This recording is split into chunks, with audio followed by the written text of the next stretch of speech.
ಶುಭೋದಯ, ನಮಸ್ಕಾರ. Welcome to yoyo Kannada.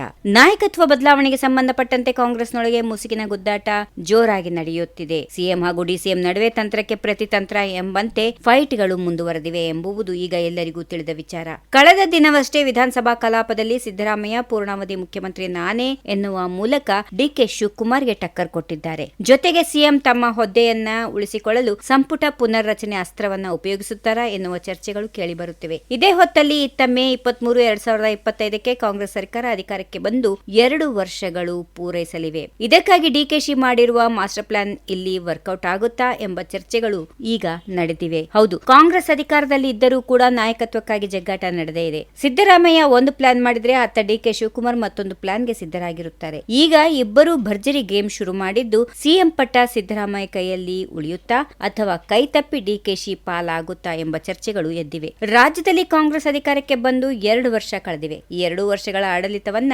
ಆಚರಿಸಲು ಕಾಂಗ್ರೆಸ್ ಸನ್ನದ್ಧವಾಗಬೇಕಾಗಿದೆ. ಈ ಮೂಲಕ ಬರುವ ನವೆಂಬರ್ನಲ್ಲಿ ಸಿಎಂ ಹುದ್ದೆಗೆ ಹಕ್ಕು ಮಂಡಿಸಲು ಡಿಕೆ ಶಿವಕುಮಾರ್ ಸಂಭ್ರಮಾಚರಣೆ ಮಾಡುತ್ತಾರಾ ಎಂಬುದು ನಿರೀಕ್ಷೆಗೆ ಮೀರಿದ ಅಂದಾಜಾಗಿದೆ. ಇನ್ನು ಇದೇ ವೇಳೆ ಮುಖ್ಯಮಂತ್ರಿ ಸಿದ್ದರಾಮಯ್ಯ ಸಚಿವ ಸಂಪುಟ ಪುನರ್ರಚನೆ ಮಾಡಲು ತಮ್ಮದೇ ಆದ ಯೋಚನೆಯಲ್ಲಿ ಮುಳುಗಿದ್ದಾರೆ. ಇದು ಅವರು ಸಿಎಂ ಆಗಿ ಮುಂದುವರಿಯಲು ಅನುವು ಮಾಡಿಕೊಡುತ್ತದೆ ಎಂದು ಮೂಲಗಳು ತಿಳಿಸಿವೆ. ಹಾಗಾಗಿ ಸಿಎಂ ತಮ್ಮ ಹುದ್ದೆಯನ್ನ ಉಳಿಸಿಕೊಳ್ಳಲು ಸಂಪುಟ ಪುನರ್ರಚನೆ ಆಯ್ಕೆ ಮಾಡಬಹುದು. ಸಂಪುಟ ಪುನರ್ರಚನೆಗೆ ಹೈಕಮಾಂಡ್ ಅನುಮೋದಿಸಿದ್ರೆ ಸಿದ್ದರಾಮಯ್ಯ ತಮ್ಮ ಸಿಎಂ ಸ್ಥಾನ ಭದ್ರಪಡಿಸಿಕೊಳ್ಳಬಹುದು. ಈಗಾಗಲೇ ಕೆಲವು ಶಾಸಕರಿಗೆ ಸಚಿವರ ವಿರುದ್ಧ ಅಸಮಾಧಾನ ಇದೆ. ಇದನ್ನೇ ನೆಪವಾಗಿಟ್ಟುಕೊಂಡು ಸಚಿವರನ್ನ ಸಂಪುಟದಿಂದ ಕೈಬಿಡಲು ಸಿಎಂ ಸಿದ್ದರಾಮಯ್ಯ ಮುಂದಾಗಬಹುದು. ಅವರು ಈಗಾಗಲೇ ಪಕ್ಷದ ಹೈಕಮಾಂಡ್ ಮತ್ತು ಶಿವಕುಮಾರ್ಗೆ ಪರೋಕ್ಷವಾಗಿ ಸಂದೇಶವನ್ನ ಕಳುಹಿಸಿದ್ದಾರೆ. ಇದೆಲ್ಲ ಯಾವ ಹಂತಕ್ಕೆ ಬಂದು ತಲುಪಬಹುದೋ ಗೊತ್ತಿಲ್ಲ. ಇನ್ನು ಪಕ್ಷದ ಕೆಲವರ ಅಭಿಪ್ರಾಯದಂತೆ ಶಿವಕುಮಾರ್ ಅವರು ಕೆಪಿಸಿಸಿ ಅಧ್ಯಕ್ಷರಾಗಿ ಮತ್ತು ಡಿಸಿಎಂ ಆಗಿ ಮುಂದುವರಿಯಲು ಅಭ್ಯಂತರ ಇಲ್ಲ. ಅದರಲ್ಲಿ ಜಲಸಂಪನ್ಮೂಲ ಮತ್ತು ಬೆಂಗಳೂರು ಅಭಿವೃದ್ಧಿ ಸೇರಿದಂತೆ ಉತ್ತಮ ಖಾತೆ ಅವರ ಬಳಿ ಇವೆ. ತಮ್ಮ ಸಚಿವ ಸಂಪುಟದಿಂದ 15 ಸಚಿವರನ್ನ ಕೈಬಿಡಲು ಅವರು ಸಿದ್ಧರಿದ್ದಾರೆ.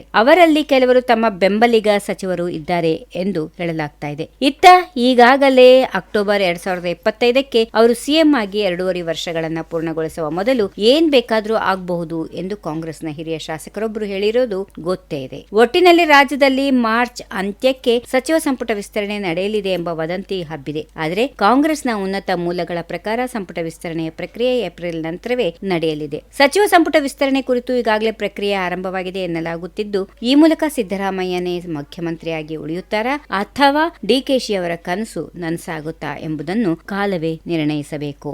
If you like this video, ಬೇಗ ಲೈಕ್ ಮಾಡಿ, ಕಾಮೆಂಟ್ ಮಾಡಿ, ಶೇರ್ ಮಾಡಿ ಹಾಗೂ ಯೋಯೋ ಟಿವಿ ಕನ್ನಡವನ್ನು ಸಬ್ಸ್ಕ್ರೈಬ್ ಮಾಡಿ.